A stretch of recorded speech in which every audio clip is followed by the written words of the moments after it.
this is an iHeart podcast. Guaranteed human. Work can be a little weird. Cringy training seminars, coworkers who won't stop talking about their plant, forgetting the mute button at an inopportune moment. We have to deal with a lot on any given workday. Sometimes it can feel hard to thrive and move forward in your career. Well, that's where LinkedIn comes in. LinkedIn helps you get ideas and insights from experts in your field, connect with people professionally, grow your network, and access tools designed to help you find the right fit for your next role. Whether you're just getting started, figuring out your next move, or looking to accelerate your career, LinkedIn is built to support you at every stage because LinkedIn is the network that works for you. Visit linkedin.com/knowstuff to learn more. Hey, and welcome to The Short Stuff. I'm Josh Clark, and this is Charles W. Chuck Bryant, and Jerry's there.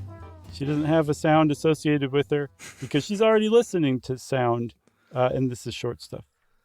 Yeah, we're doing one on the different color noises, white noise, brown noise, pink noise, and Jerry literally just said, hey, I'm listening to brown noise right now, which I've never heard of anyone just listening to noise unless they were trying to sleep or, at a place where they were trying to block out other noise. But I think Jerry just said it helped her relax or something or concentrate. Focus, what'd she say? I think she said. Yeah, kind of the same thing I said, but with a different word.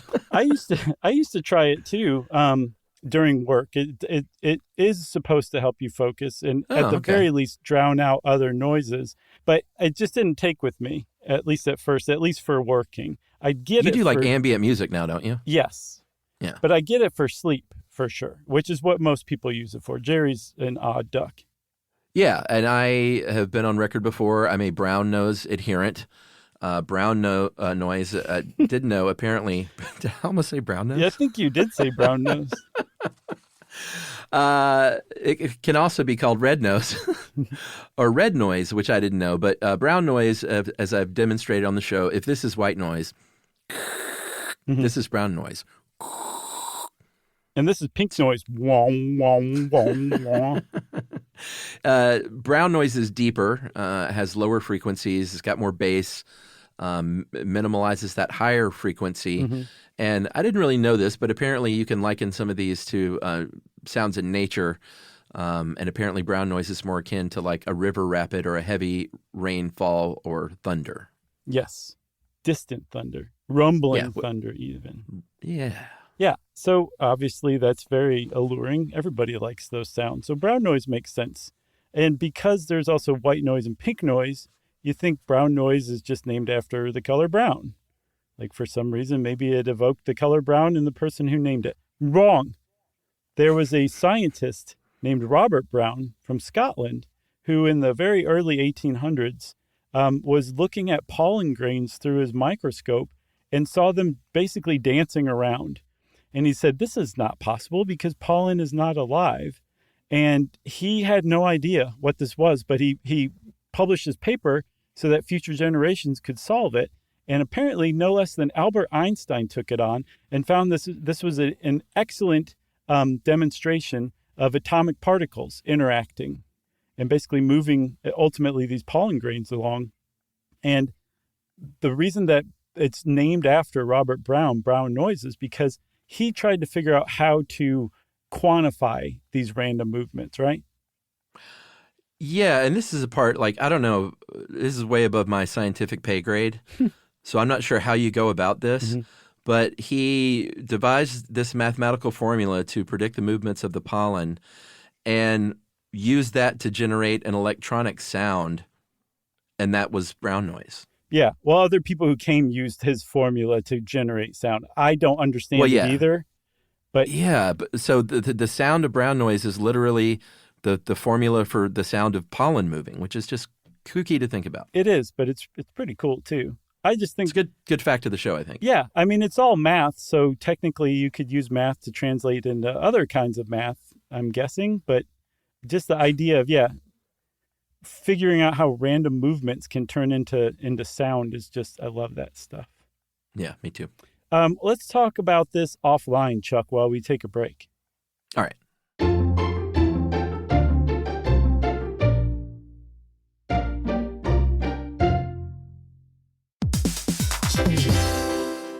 everybody, we're here to talk to you about Wayfair, who believes that spaces should be functional, they should be comfortable, they should be well-designed, and they can be well-designed by you with their help. Your updated space should feel more comfortable, inviting, and practical for everyday use. And we're talking about outdoor seating. We're talking about grills. We're talking about major appliances. If you need storage solutions, Wayfair can help you out. Patio lighting, rugs, decor. It is your one-stop shop for home. Yeah. I mean, it's getting nice out, so it's time to think about living outdoors for the next few months. And Wayfair knows that outdoor furniture, it's heavy, it's intimidating to assemble. So Wayfair has stepped in and said, we're going to handle the hard part so you don't have to. That's right. You can shop Wayfair Verified, your shortcut to the good stuff. And that means their team of product specialists are going to vet everything by hand using a 10-point inspection, testing things like, quality materials, functionality, and features, and even how long it takes to build that piece of furniture. And the overall experience save time, reduce hassle, and improved convenience. Patio season is here, and these deals won't last. So head to wayfair.com right now to get your outdoor space ready for way less. That's WAYFAIR.com. Wayfair, every style, every home.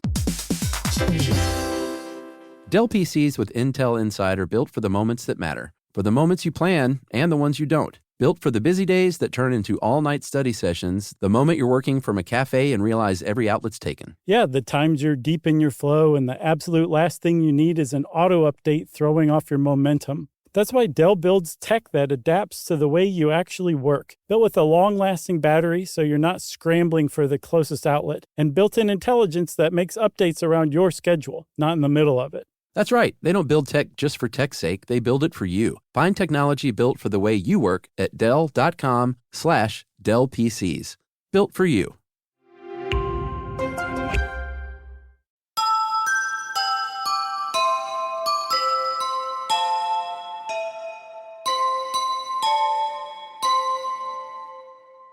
Well, we just had a great conversation about brown noise. It was wonderful. Offline, but now we're going to talk about white noise, the higher cousin to brown noise. Obviously, it does have a range. It's not like it's just high frequency, but it's not as bass heavy. They have the lows in there. They have the mids and the highs. But white noise is used, aside from just sleeping, a lot of times with like noise-canceling headphones and stuff, masking other sounds. This one is akin naturally to like a light rain or a gentle breeze through the trees. Very Sounds nice. kind of nice too. Mm-hmm. One of the coolest things I learned ever is that in Kyoto, Japan, there is the sound of wind blowing through bamboo in this one park is a protected heritage site. Like the sound itself is protected as a world heritage. Yeah, and I think I remember talking about that game I played, Ghost of Tsushima. I think that's what it's called. It was the sort of feudal Japanese warrior PS4 game that I played. The sounds in that game, it's a gorgeous game, but the sounds of the wind blowing through the poppy fields and through the bamboo forest, like you could tell it was a thing that they really wanted to capture, and they did so. That's cool. I think you're confusing that with Qbert. Yeah. Dying. All right, what about pink noise? Pink noise is a little different. It's kind of like the compromise between white noise and brown noise. Because the white noise includes all frequencies, a lot of people are like, I don't like those high frequencies, especially when I'm trying to sleep. But I'm not down with just nothing but the low bass heavy stuff. Give me some mid-range and maybe accentuate the lower and higher things a little bit, but not too much. And if you do that kind of stuff, you have pink noise. Yeah, and I just realized I have my app here. I might as well figure out what pink noise sounds like because I wasn't exactly sure. So we can just play this if that's all right with you. Yeah, go ahead. So that's pink. Yeah. That's white. I could have guessed that.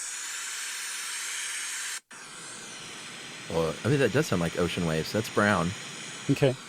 But my app has a bunch of other colors, and I'm not sure if this is like, hey, let's just go crazy. But there's also purple noise, blue noise. Which app? Are you talking about Dwellspring? No. This is a different one. But our friend actually developed a white noise app, right? Yeah, it's called Dwellspring. The guy who created our website, Brandon Reed, friend of the show, and just friend in general, and also one-time world record holder, Guinness record holder of the 400-meter piggyback. Man, what a dude. Yeah, he created just a world-class sound generator app. And in addition to all the different colored noises, he also has things like a box fan, the airplane cabin sound. That's the one I use on my app. But I forgot Brandon had his. I'm going to switch over just to support Yeah, Brandon. it's really great. I mean, like, it's a really good app. The one that got me was crackling fireplace in a thunderstorm. Oh, buddy. That is niche. Yeah, exactly. So that just put me to sleep thinking about go it. check out Dwellspring. It really is a good app. And I think it's everywhere you can get apps. I'm sure it is. Nice work, Brandon. So back to the noises, like as far as which one is best for sleep, there have been some very middling studies over the years. We'll mention a few of them, but the problem with these is, in 2017, they were like, hey, let's get 8 people in here and watch them sleep. Or the one in 2016, they got 16 people. There's just never a lot of folks, I guess, bed space is probably not the easiest thing to do unless people are doing this at home. But at Oxford in 2017, they got those 8 people, and they said that they fell asleep 40% faster listening to white noise, but their overall sleep was about the same. Okay. But still, falling asleep, not being able to fall asleep is a part of insomnia. Not being able to 40%. get back to sleep is another part of it too. So yeah, I mean, I would say that's great. A year before, somebody decided that they wanted to see how much better you could recall vocabulary words if you slept using pink noise. Yeah. And I guess they found that 16 young adults who slept with pink noise had slightly improved recollection of vocabulary words. So they were like, and pickle. Whereas the control group couldn't ever remember pickle. They were like, the green thing that was a cucumber once. Right. They're like, man, I should have slept with pink noise. There was a study in 2017 from Northwestern of 13 older adults, and they said pink noise provided deeper sleep overall and improved, again, ability to recall words. And again, that word was pickle. That's right. There was a study in Iran. This is probably the most robust of all of them. They looked at 60 elderly coronary patients, and they said half of you are going to sleep with white noise. The other half are not going to have white noise, but all of you are in a hospital. And if you've ever tried to sleep in a hospital, it should be illegal, the sounds that they have, because your sleep just deteriorates the longer you're in the hospital. It's awful. Yumi took care of her brother when he was in the hospital for like 3 weeks. She would stay there overnight. It's tough. She would, in addition to just all the bings and the beeps and all that stuff, the nurses come in and they're just like, hey, how's it going? It's time for your blood pressure. And it's 3 a.m. And that happens every, there's something that wakes you up every 20 minutes. And it's just so nuts that hospitals are just so aloof about that when we all know how important sleep is. And then nutrition in hospitals is abysmal as well. I should say American hospitals. Yeah. I just wanted to go off on that because it is something that should be fixed and remedied. No, it's tough if you've ever had to be at a hospital for a long time supporting somebody or just, being the patient. It is hard to sleep. The beds are not great. And they're always throwing on those fluorescent lights right when you're dozing off. It'd be like going to get your tires changed at Sears and they keep tacks all over the floor. Like they're trying to, they're just sabotaging themselves and doing what they're supposed to be doing, which is healing. Yeah, that's a good point. And we should say the results of the study in the control group, they found the quality of sleep degraded as they obviously spent multiple nights there with all those beeps and let me check your blood pressures happening. Mm-hmm. Once they had, the ones who had the white noise, their quality of sleep remained basically the same throughout their stay. So it did not degrade over time. Yeah. Not bad. Which is great. Yeah, for sure. I mean, just put a white noise generator in every single room or give every patient Dwellspring.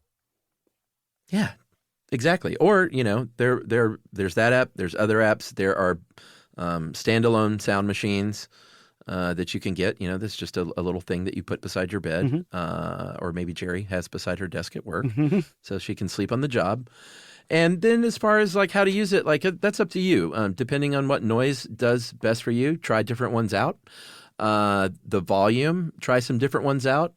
I find that I get my very best sort of put me to sleep stuff when I run it through an actual speaker instead of just through my phone speaker, because you get some more deep bass resonance. Oh, yeah. And my napping trick is I will put a pillow over my head and face and stick that phone under there with me, and it creates this sort of echoey, not echoey, but like just sort of it traps the sound. It's like a cavern of sound, and that really gets me out. That and 3 shots of rum.